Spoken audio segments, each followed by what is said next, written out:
Hello students, आज जो है हम इनकम टैक्स की सेकेंड यूनिट डिस्कस करने वाले हैं, जो कि है वेतन से आय। इनकम का पहला हेड हमारा और दूसरा टॉपिक हमारा जो है इसमें वो है मकान संपत्ति से आय, इनकम फ्रॉम हाउस प्रॉपर्टी। तो पहले हम स्टार्ट कर रहे हैं इनकम फ्रॉम सैलरी। वेतन से आय, वेतन से आय, इनकम फ्रॉम सैलरी। तो स्टूडेंट्स, इनकम फ्रॉम सैलरी में हमको जो क्वेश्चंस फ्रेम होते हैं उसमें आपको आ सकता है कि वेतन से क्या आशय है, या वेतन में कौन कौन सी मदें शामिल की जाती हैं।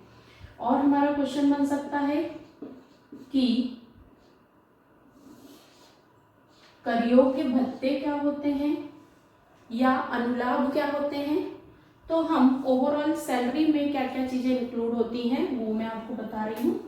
तो सबसे पहले वेतन में शामिल होता है वेतन, भत्ते और अनुलाभ।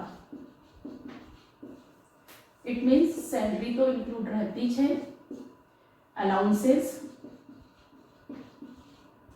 और परक्यूसाइट्स। अनुलाभ, तो सबसे पहले हम एक एक पॉइंट को लेते हुए चले। वेतन में क्या क्या शामिल होता है। तो वेतन में हम मूल वेतन, बेसिक सैलरी, दूसरा पेंशन, पेंशन जो मिलती है रिटायरमेंट के बाद, सेवानिवृत्ति के बाद, वो भी इसी में आता है। वार्षिकी, कुछ एनुअल अमाउंट मिलती है वो भी इसी में आती है। फिर ग्रेजुइटी, रिटायरमेंट के समय पर जो ग्रेजुइटी पीएफ का पैसा मिलता है, प्रोविडेंट फंड का ग्रेजुइटी का पैसा मिलता है, वो इसमें आता है। अर्जित अवकाश का नकदीकरण, अर्जित अवकाश का नकदीकरण। इनकेशमेंट ऑफ अर्न लीव, यदि जो है किसी एम्प्लॉय के द्वारा छुट्टियां बचाई जाती हैं तो उसके बदले में जब व्यक्ति रिटायर होता है तो उसे जितनी छुट्टियां बचाई है रूल्स के अकॉर्डिंग उसकी कैलकुलेशन करके उसके इक्विवेलेंट सैलरी दी जाती है, कैश अमाउंट दी जाती है। तो वो भी सैलरी हेड में आता है। इसके बाद जो है प्रमाणित प्रोविडेंट फंड में अंशदान, पीएफ, प्रमाणित प्रोविडेंट फंड में अंशदान, ये भी इसी में आता है। फिर अप्रमाणित प्रोविडेंट फंड में अंशदान, अप्रमाणित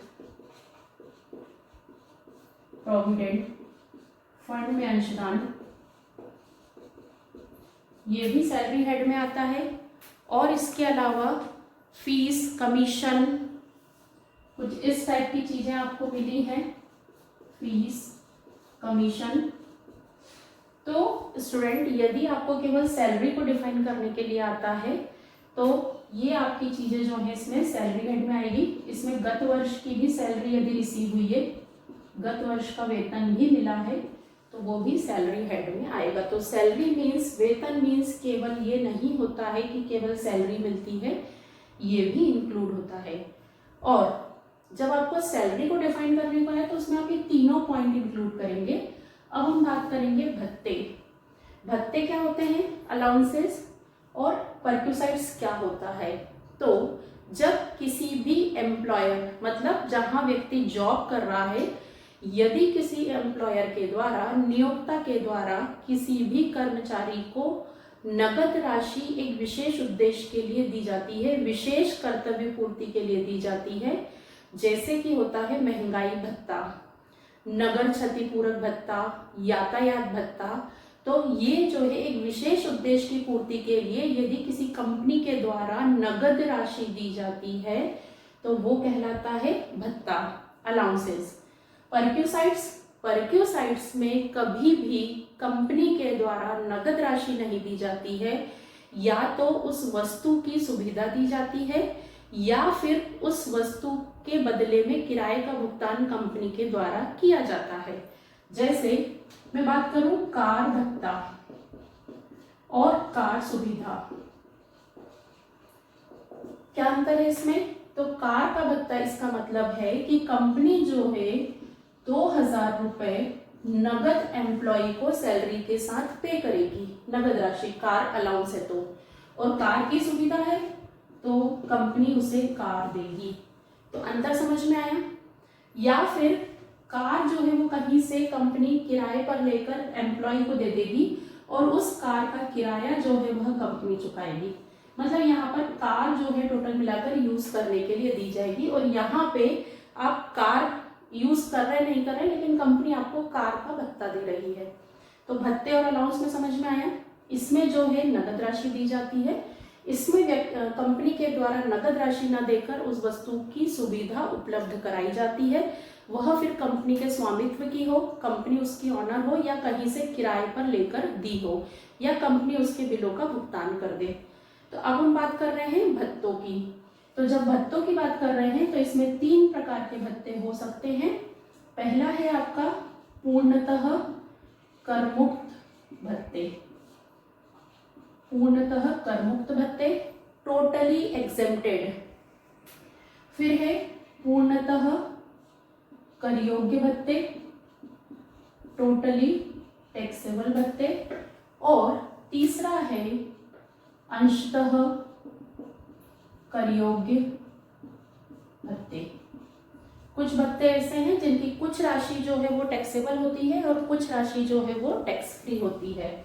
तो अब कौन कौन से भत्ते, आपको यदि केवल भत्तों के बारे में, अलाउंसेस के बारे में लिखने को आया तो हम यहाँ पर लिस्ट बना लेते हैं कि कौन कौन से भत्ते जो होते हैं वह पूर्णतः करमुक्त होते हैं, कौन कौन से जो है वह करयोग्य होते हैं। तो सबसे पहले हम यहाँ लिख लेते हैं पूर्णतः करयोग्य भत्ते, टोटली टैक्सेबल। जो आपको दिए हैं क्वेश्चन में तो आपको डायरेक्ट जो है इसको ऐड करना है। तो इसमें सबसे पहला होता है, इंपॉर्टेंट है, जो हर क्वेश्चन में रहता है, महंगाई भत्ता। डियरनेस अलाउंस हमेशा टैक्सेबल है, महंगाई वेतन के नाम से भी दे देते हैं तो ये भी टैक्सेबल है। फिर है आपका नगर क्षतिपूरक भत्ता, नगर क्षतिपूरक भत्ता, सिटी कंपनसेटरी अलाउंस, ये पूरा टैक्सेबल है, नगर क्षतिपूरक भत्ता। इसके बाद जो है उच्च जीवन स्तर भत्ता, उच्च जीवन स्तर भत्ता, ये टोटली टैक्सेबल है। चौथा है यातायात भत्ता, ये टोटली टैक्सेबल है। फिर हम बात करें अंशतः करयोग्य भत्ते, partly taxable and partly exempted. अंशतः करयोग्य भत्ते, तो इसमें सबसे पहला जो आता है वो है मकान किराया भत्ता, HRA, मकान किराया भत्ता, हाउस रेंट अलाउंस। इसकी कैलकुलेशन होती है और उसमें से which ever is less amount जो होती है वह हम लेते हैं। ठीक है। सेकेंड नंबर पे है हमारा शिक्षा, एजुकेशन अलाउंस, शिक्षा भत्ता।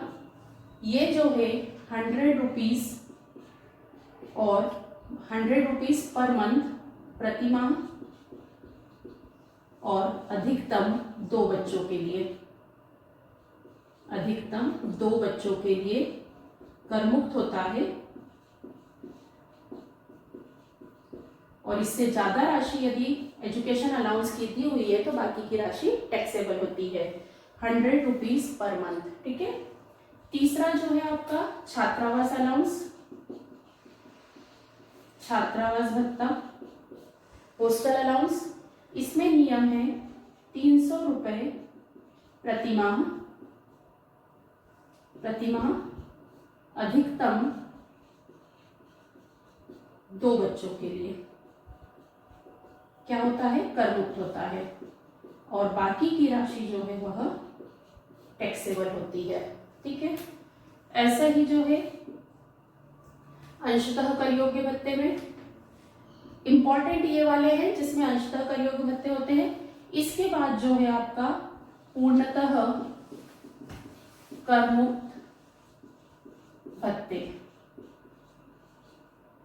जो टोटली एग्जेम्प्टेड है प्रत्येक कर्मचारी के लिए, तो उसमें पहला आ जाएगा आपका ट्रांसफर अलाउंस, स्थानांतरण भत्ता, वर्दी भत्ता, जनरली नेवी में आर्मी में जो है ये मिलता है।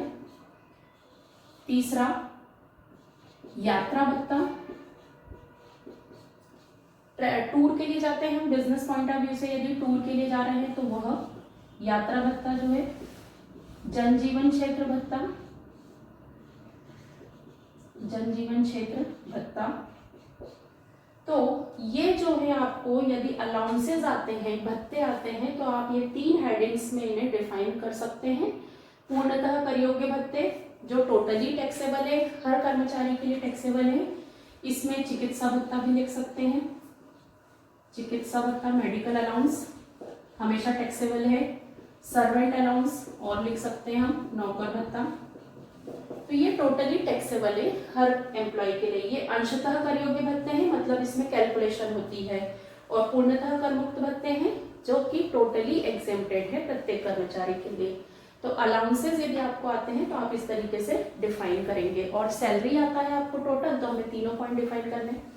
अब हम बात करेंगे अनुलाभ की, परक्यूसाइड्स फैसिलिटी जो कि नियोक्ता या कंपनी प्रोवाइड करवाती है। तो इसमें भी ऐसे ही रूल है कि कौन कौन सी फैसिलिटी जो है वह टोटली टैक्सेबल है, कौन कौन सी फैसिलिटी जो है वह टोटली एग्जेम्प्टेड है, और कौन कौन सी फैसिलिटी जो है वह स्पेशल एम्प्लॉय के लिए टैक्सेबल है। तो अब जो है हम इसको आप लोगों ने नोट कर ही लिया होगा। अब जो हम समझेंगे अनुलाभ, तो अनुलाभ के लिए परक्यूसाइड्स,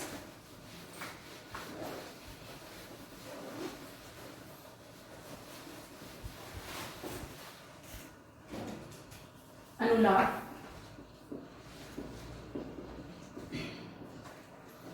इसके भी 3 टाइप्स हैं। पहला है प्रत्येक कर्मचारी के लिए कर योग्य अनुलाभ, प्रत्येक कर्मचारी के लिए कर योग्य अनुलाभ, ठीक है। दूसरा जो है आपका विशिष्ट कर्मचारी के लिए, स्पेशल एम्प्लॉय के लिए कर योग्य अनुलाभ। और तीसरा है हमारा प्रत्येक कर्मचारी के लिए,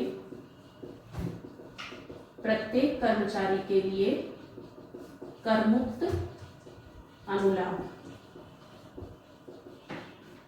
तो कौन कौन सी ऐसी सुविधाएं हैं जो प्रत्येक कर्मचारी के लिए कर योग्य होती है।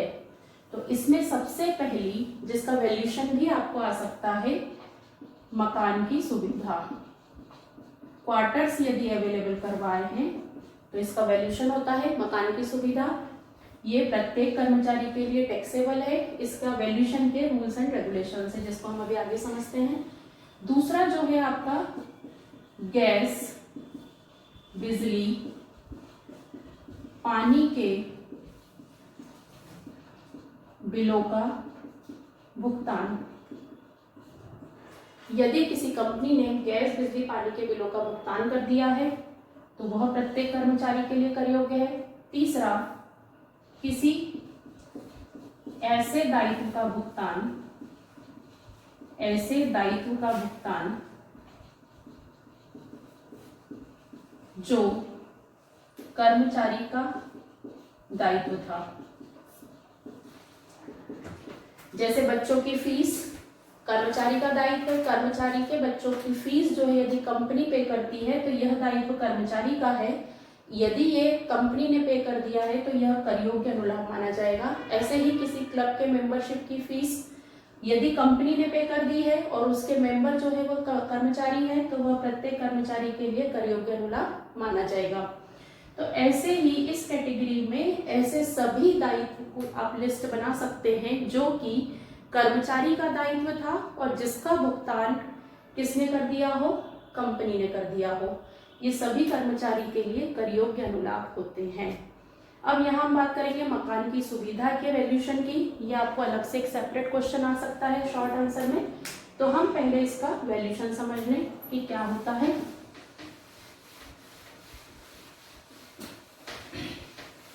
तो मकान की सुविधा का अर्थ होता है कि मकान जो है कंपनी ने प्रोवाइड करवाया है। अब मकान कंपनी ने प्रोवाइड करवाया है तो दो कंडीशन हो सकती है कि मकान जो है वह कंपनी का खुद का है, खुद के क्वार्टर्स है कंपनी के, और दूसरा हो सकता है कि कंपनी ने किराए से लेकर उपलब्ध कराया हो। तो पहले हम समझेंगे मकान की सुविधा सभी एम्प्लॉय के लिए टैक्सेबल है। तो इसमें जो है दो कैटेगरी है। पहला है सरकारी कर्मचारी के लिए, शासकीय गवर्नमेंट एम्प्लॉय के लिए, शासकीय कर्मचारी के लिए, और दूसरा है इनके अलावा मतलब अशासकीय सभी, ठीक है, नॉन गवर्नमेंट।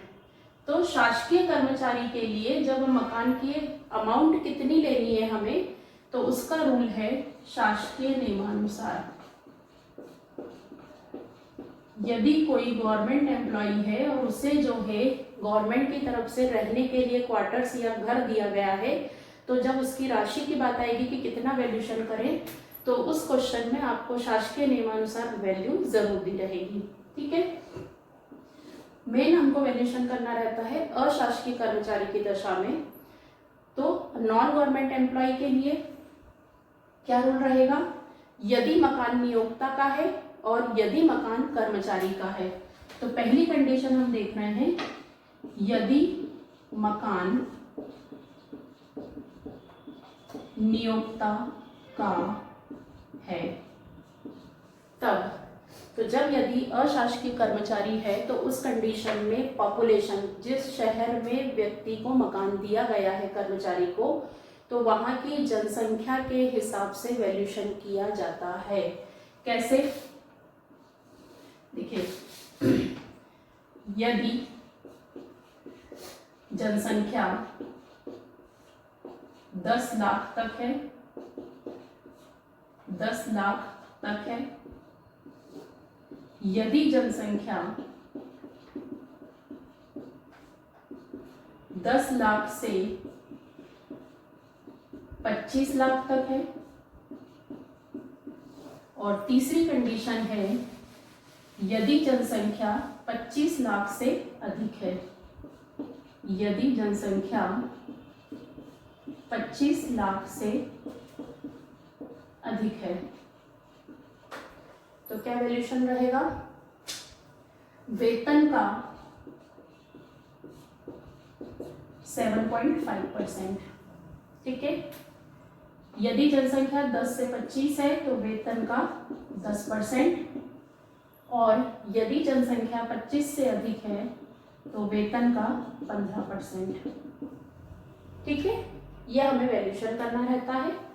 और इसमें प्लस करते हैं यदि मकान फर्निश्ड दिया है। फर्निश्ड इट मीन्स कि साथ में furniture, refrigerator, washing machine, AC, ये सब फुल फर्निश्ड यदि मकान है, तो जो भी व्यवस्था करके दी गई है, फर्निश्ड दिया गया है, तो उन सभी की लागत का 10% ऐड कर दिया जाता है। फर्नीचर, फ्रिज या जो भी दिया हो या अन्य कोई ऐसी सुविधा दी गई है, तो उसकी लागत का 10% हम इस वैल्यूशन में ऐड कर देते हैं। तो ये माना जाता है, और तीनों कंडीशन में, इसमें भी ऐड करेंगे, इसमें भी ऐड करेंगे, तो ये माना जाता है कि वैल्यू ऑफ हाउस, मकान की सुविधा का वैल्यूशन। अब इसमें वेतन का क्या विषय है, तो सैलरी मीन्स यहाँ पर होता है क्या क्या ऐड करना रहता है हमें, मूल वेतन प्लस महंगाई भत्ता plus bonus plus commission plus अन्य कर योग्य भत्ते, सभी कुछ, मतलब जितनी भी टैक्सेबल अमाउंट है, नगद जितनी भी राशि प्राप्त हुई है वो सब, और महंगाई भत्ता जो है तभी लेते हैं जब सेवा शर्तों के अधीन हो, एंड सेवा शर्तों के अधीन जो है यदि दिया जा रहा हो तो ही हम डीए को प्लस करते हैं। इन सब राशियों को प्लस करने के बाद जो आता है उसी का हम परसेंट लेते हैं। यदि इन तीनों कंडीशन में से किसी भी कंडीशन में कंपनी एम्प्लॉय से कुछ अमाउंट वसूल करती है, कुछ राशि वसूल करती है, तो वो जो है हम इसमें से माइनस कर देंगे कर्मचारी से वसूल किराया। कुछ नॉमिनल कुछ कंपनी चार्ज करती है, तो कोई सी भी कंडीशन का सम हो, यदि कोई भी कंपनी वसूल करती है तो कर्मचारी से वसूल किया गया किराया क्या कर देंगे हम, वैल्यूएशन में से माइनस कर देंगे। किया गया किराया हमें माइनस करना है। ठीक है। ऐसे सरकारी कर्मचारी में भी यदि फर्नीचर वगैरह की फैसिलिटी दी गई है तो सेम रूल रहेगा। यहाँ पे कोई किराया वसूल कर रहा है तो वो माइनस करना है। मतलब वैल्यूएशन यदि आप कर रहे हैं हाउस का तो 10% ऑफ कॉस्ट जो दिया गया उसको हमेशा ऐड करना है, कोई सा भी रूल हो। सिर्फ आपको सरकारी और नॉन गवर्नमेंट में क्या ध्यान रखना है, ये वैल्यूएशन के रूल्स। ठीक है। अब जो है हम देखेंगे कि विशिष्ट कर्मचारी के लिए कर योग्य अनुलाभ क्या होते हैं। इसके पहले हमें ये समझना है कि विशिष्ट कर्मचारी कौन होता है। तो विशिष्ट कर्मचारी का आशय होता है जो कंपनी का संचालक और कर्मचारी दोनों हो, मतलब डायरेक्टर भी हो और कंपनी का एम्प्लॉय भी हो। विशिष्ट कर्मचारी का आशय स्पेशल एम्प्लॉय। तो विशिष्ट कर्मचारी मीन्स जो कंपनी का संचालक और कर्मचारी दोनों हो, या फिर 20% शेयर होल्डिंग रखता हो, 20% से अधिक का हकदार हो, कंपनी में उसका राइट हो, या फिर उसकी मौद्रिक प्राप्तियां कैश रिसिप्ट 50,000 से अधिक हो। कैश रिसिप्ट 50,000 से अधिक हो। तो ऐसे सभी एम्प्लॉय क्या माने जाते हैं, विशिष्ट कर्मचारी माने जाते हैं। तो ये आपको तीनों में से कोई एक कंडीशन भी पूरी कर रहा है तो स्पेशल एम्प्लॉय है। और स्पेशल एम्प्लॉय के लिए कौन कौन से टैक्सेबल है, सबसे मेजर है कार की सुविधा। ये केवल विशिष्ट कर्मचारी के लिए कर योग्य है। दूसरा, गैस बिजली पानी की सुविधा। गैस बिजली पानी की सुविधा, देखिए हमने इसको सभी कर्मचारियों के लिए कर योग्य में भी लिखा था। अंतर क्या है, तो यदि जो है गैस बिजली पानी का कनेक्शन जो है कर्मचारी के नाम से हो और उसके बिलों का भुगतान यदि नियोक्ता ने किया हो, कंपनी ने किया हो, तो वो सभी कर्मचारी के लिए कर योग्य होगा। और ये वाली कब कंडीशन आएगी कि जब गैस बिजली पानी का कनेक्शन कंपनी के नाम का हो और वो उसका पेमेंट कर रहा हो, तो केवल विशिष्ट कर्मचारी के लिए कर योग्य होगा। ठीक है। फिर ऐसे ही नौकरों की सुविधा कब टैक्सेबल होगी, जब कंपनी ने कोई सर्वेंट प्रोवाइड करवाया हो, नौकर जो है नौकरों की सुविधा प्रोवाइड करवाई हो, तो उसका यदि सैलरी का पेमेंट कंपनी करती है तो वो विशिष्ट कर्मचारी के लिए कर योग्य होगा। इसके बाद शिक्षा, एजुकेशन फैसिलिटी, निःशुल्क शिक्षा।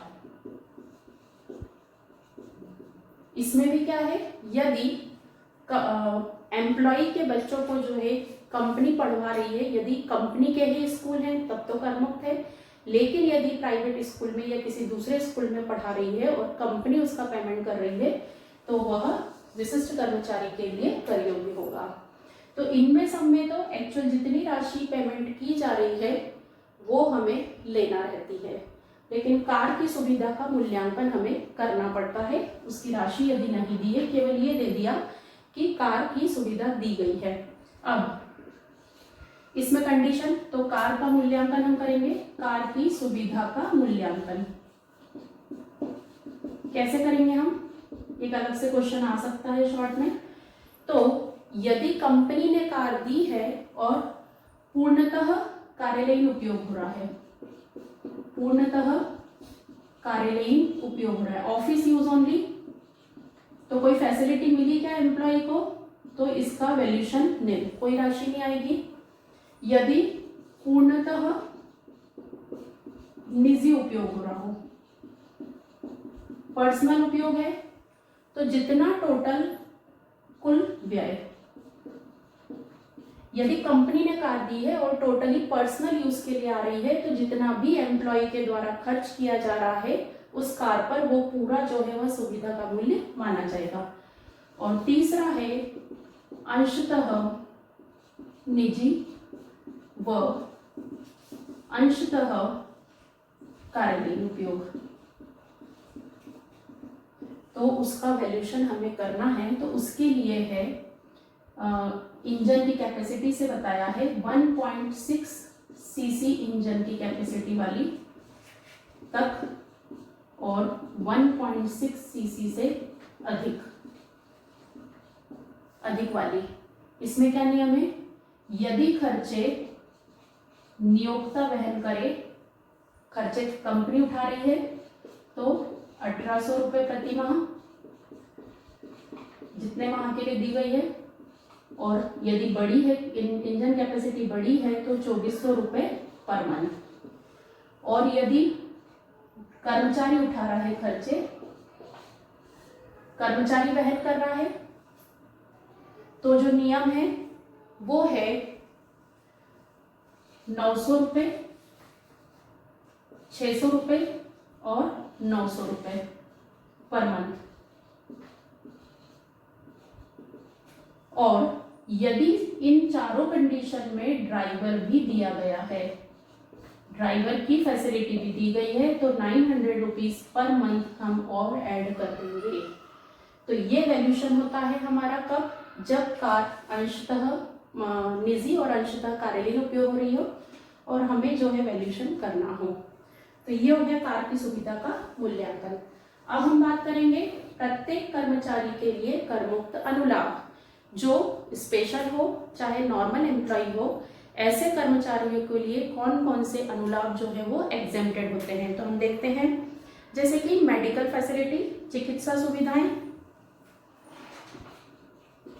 चिकित्सा सुविधाएं जो है यदि कंपनी का खुद का हॉस्पिटल है तो वहां करमुक्त होती है। हाँ, प्राइवेट में यदि इलाज करवाया है तो वह टैक्सेबल होती है। नाश्ते की सुविधा, रिफ्रेशमेंट, ये जो है एग्जेम्प्टेड होता है। इसके साथ ही टेलीफोन सुविधाएं, मनोरंजन की सुविधाएं। नाश्ते की सुविधा में हमें ध्यान देना है 50 रुपये प्रतिदिन तक एग्जेम्प्ट होता है। फिर मनोरंजन की सुविधाएं, एंटरटेनमेंट के लिए यदि कोई कंपनी ने व्यवस्था करके रखी है, कोई क्लब हाउस वगैरह, वो एग्जेम्प्ट है। रिफ्रेशर कोर्स की सुविधा। तो इस तरीके से यदि कोई फैसिलिटी कंपनी ने प्रोवाइड करवाई है एम्प्लॉय के इम्प्रूवमेंट के लिए तो वह सभी एग्जेम्प्टेड होती है।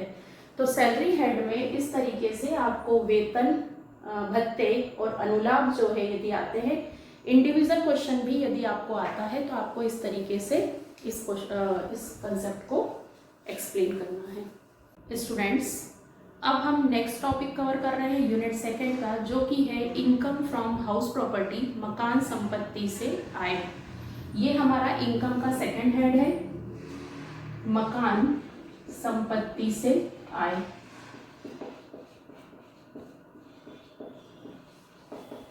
इस हेड के अंतर्गत हम ऐसे सभी मकानों की इनकम इंक्लूड करेंगे जो हम खुद के रहने के लिए उपयोग कर रहे हैं या हमने किराए से दी है, रेंट पर दी है। तो आयकर के हिसाब से मकान संपत्ति को कितने भागों में बांटा गया है। पहला, ऐसे मकान जो स्वयं के रहने के हों, स्वयं के रहने के हों। दूसरा, पूर्णतः किराए पर उठाए हों, ठीक है, स्वयं के रहने के, पूर्णतः किराए पर उठाए हों। तीसरा, व्यापार में उपयोग, खुद के व्यापार या पेशे, प्रोफेशन, पेशे में उपयोग कर रहे हों। चौथा, अंशतः किराए पर और अंशतः स्वयं के उपयोग, अंशतः किराए पर और अंशतः स्वयं के रहने हेतु, ठीक है। और पांचवा है कि कुछ महीने, कुछ माह किराए पर और कुछ माह स्वयं रहा हो और कुछ माह खाली रहा हो।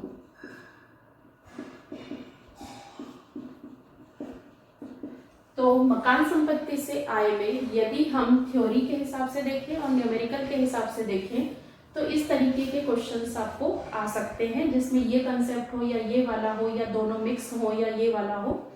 तो स्टूडेंट्स, सबसे पहले हम इसमें समझ लें कि ये जो व्यापार और पेशे में उपयोग वाला मकान जो है, चूंकि यह व्यापार और पेशे में उपयोग में हो रहा है तो ये मकान संपत्ति की गणना में नहीं आएगा, ठीक है।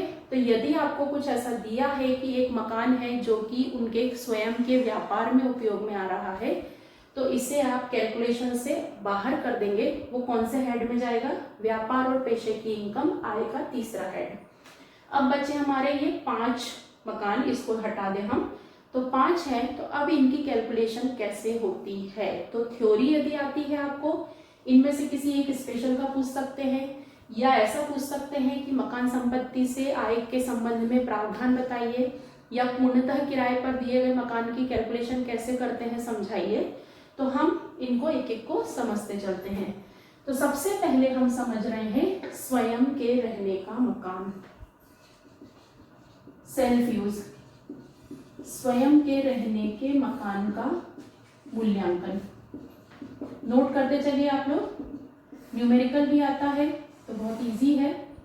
सेल्फ यूज, तो मकान संपत्ति की आय में सेल्फ यूज के लिए 2 मकान क्या माने गए हैं कि स्वयं के उपयोग के लिए यूज कर सकता है। कैसे?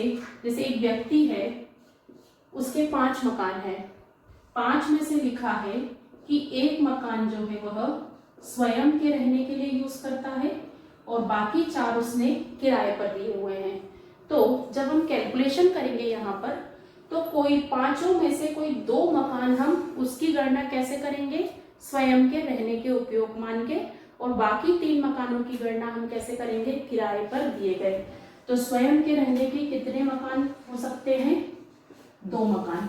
यदि कोई व्यक्ति ऐसा है कि स्वयं के रहने के लिए 3 मकान उपयोग करता है, तो स्टूडेंट्स आप केवल 2 मकानों का वैल्यूएशन, जिनकी वैल्यू ज्यादा है उसकी गणना स्वयं के रहने के लिए करेंगे, और जो तीसरा मकान है जिसका मूल्य कम है उसकी गणना आप कैसे करेंगे? किराए पर दिया मानकर। क्लियर? अब स्वयं के रहने के मकान का मूल्यांकन हम कैसे करते हैं?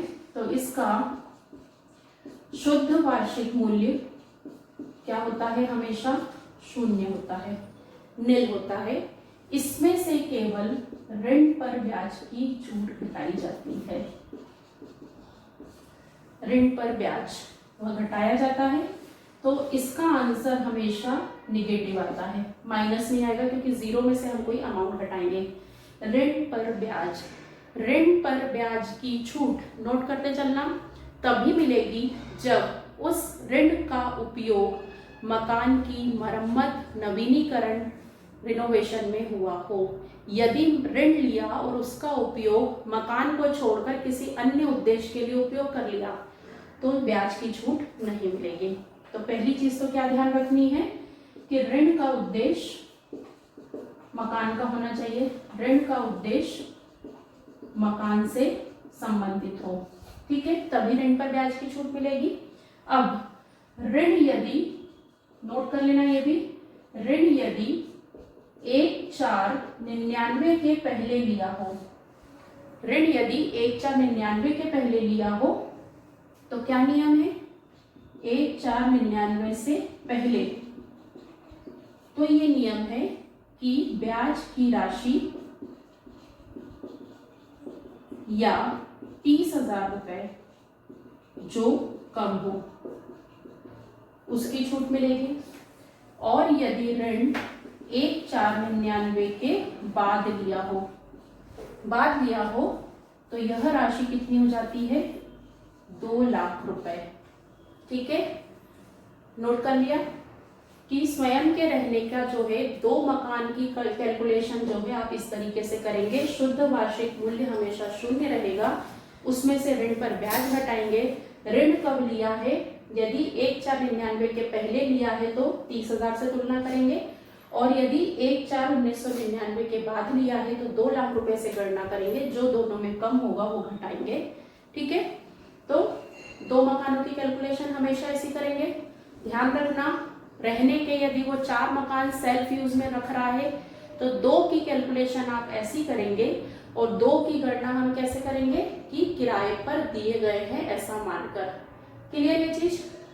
ठीक है, अब जो है हम, ये हो गया सेल्फ यूज का, नोट कर लिया आप लोगों ने। अब हम बात करेंगे पूर्णतः किराए पर दिए गए मकान। तो पूर्णतः किराए पर दिए गए मकान का कैलकुलेशन जो है इस तरीके से होता है, वो समझ लेते हैं।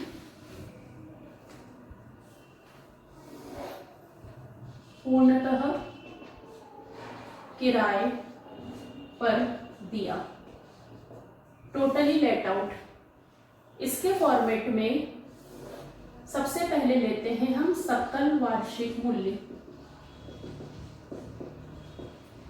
सकल वार्षिक मूल्य हम कैसे निकालते हैं, इसके बारे में विस्तृत जानकारी प्रीवियस ईयर के क्वेश्चन पेपर में मैं एक्सप्लेन कर चुकी हूँ। तो इसकी लिंक जो है आपको डिस्क्रिप्शन बॉक्स में मिल जाएगी, तो उसमें आप डिटेल में समझ लेंगे सकल वार्षिक मूल्य कैसे डिसाइड होता है किसी भी मकान का। ठीक है, तो सकल वार्षिक मूल्य उस नियम को देख के समझ के आप यहाँ डिसाइड कर लेंगे। उसमें से घटाया जाता है हमेशा नगर पालिका कर, म्युनिसिपल टैक्स। ये कब घटाते हैं, एक तो वास्तव में चुकाया हो और मकान मालिक ने चुकाया हो, ऑनर ने चुकाया हो। यदि अनपेड है, अदत्त है तो हम नहीं घटाएंगे। किराएदार ने चुकाया है तो हम नहीं घटाएंगे। तो वास्तव में चुकाया हो और मकान मालिक ने चुकाया हो तो ही घटाएंगे। तो ये हमारा क्या आ जाएगा, शुद्ध वार्षिक मूल्य। बिल्कुल फिक्स है फॉर्मेट। आपको क्वेश्चन में अदर इंफॉर्मेशन भी दी हो तो हमको वो नहीं देखना है, हमें हमारे फॉर्मेट के हिसाब से चलना है। इसमें से इसको माइनस कर दिया। इसके बाद इसमें से केवल 2 डिडक्शन घटाई जाती है। वो कौन सी है, मानक कटौती, स्टैंडर्ड डिडक्शन सेक्शन 24 के अंतर्गत है। शुद्ध वार्षिक मूल्य का 30% फिक्स है बिल्कुल। क्वेश्चन में कभी भी कहीं नहीं बोलेंगे तब भी आपको घटाना है। ठीक है, 30% मानक कटौती।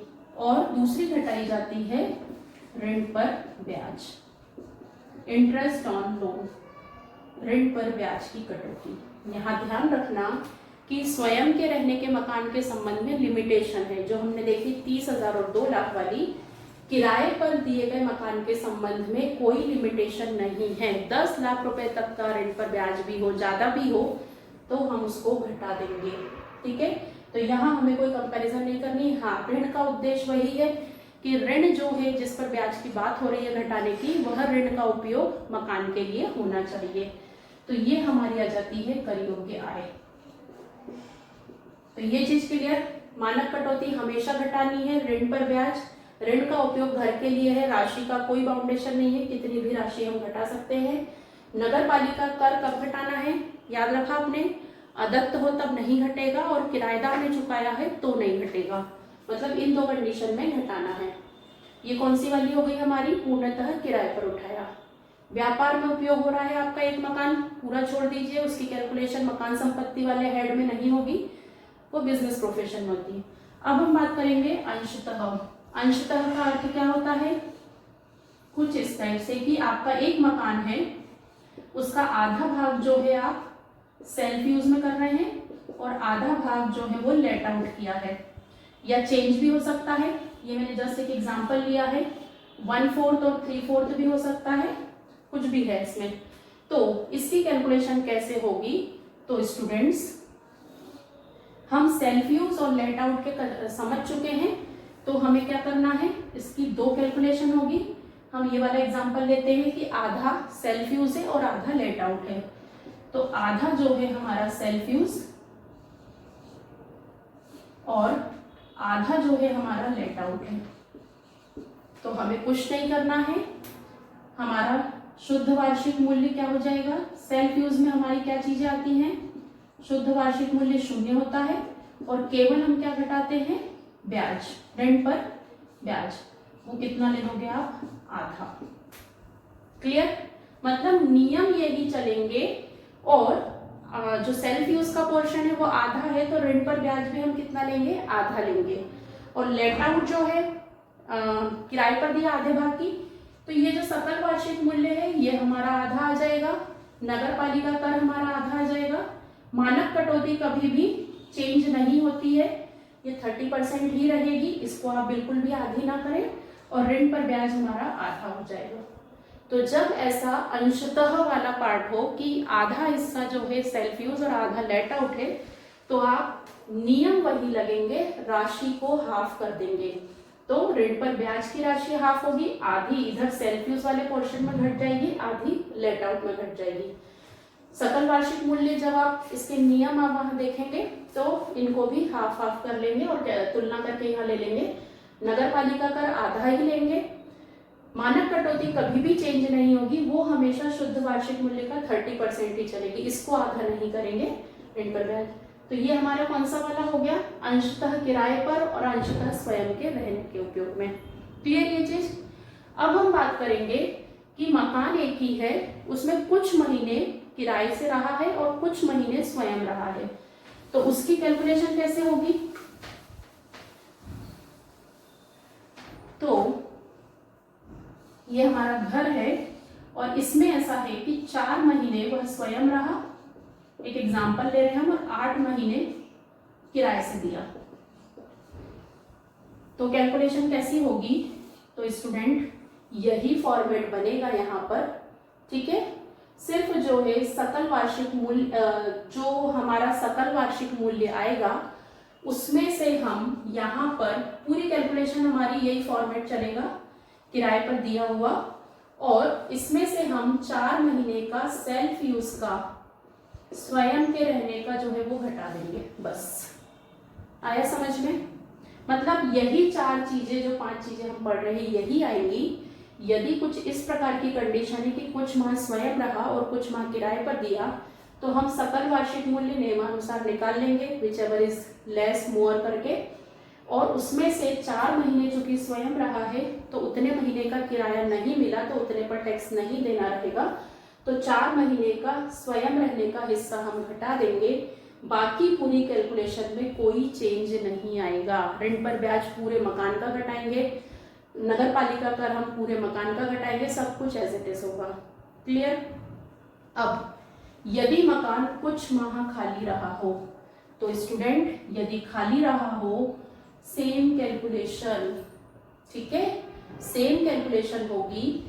इसमें जो है जितने माह खाली रहा उतने माह का किराया हम घटा देंगे, किसमें से, सकल वार्षिक मूल्य में से। मतलब इन दोनों कंडीशन में हमें क्या करना है, फॉर्मेट पूर्णतः किराए वाला लेना है। सकल वार्षिक मूल्य के पहले हमें यहाँ पे क्या करना है, स्वयं के रहने की अवधि का या खाली रहने की अवधि का किराया जो है हमें घटा देना है। क्लियर, नोट कर लिया आपने, ठीक है। अब इसके बाद आपको कुछ कंडीशंस हो सकती हैं क्वेश्चन में दी हो।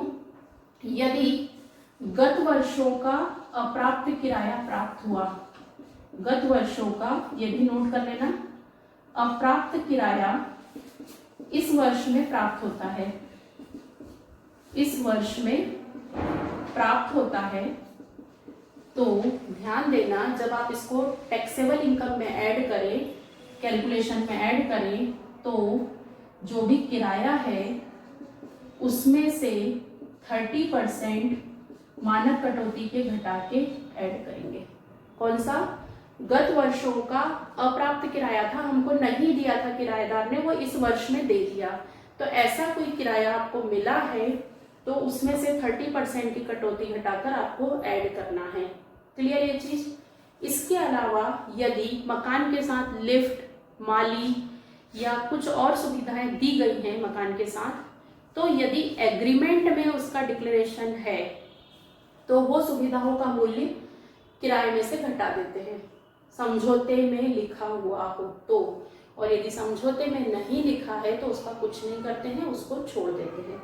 तो इस तरीके से इनकम टैक्स में हाउस प्रॉपर्टी के अंतर्गत आपको इन कंसेप्ट के अंतर्गत ही क्वेश्चन फ्रेम होता है।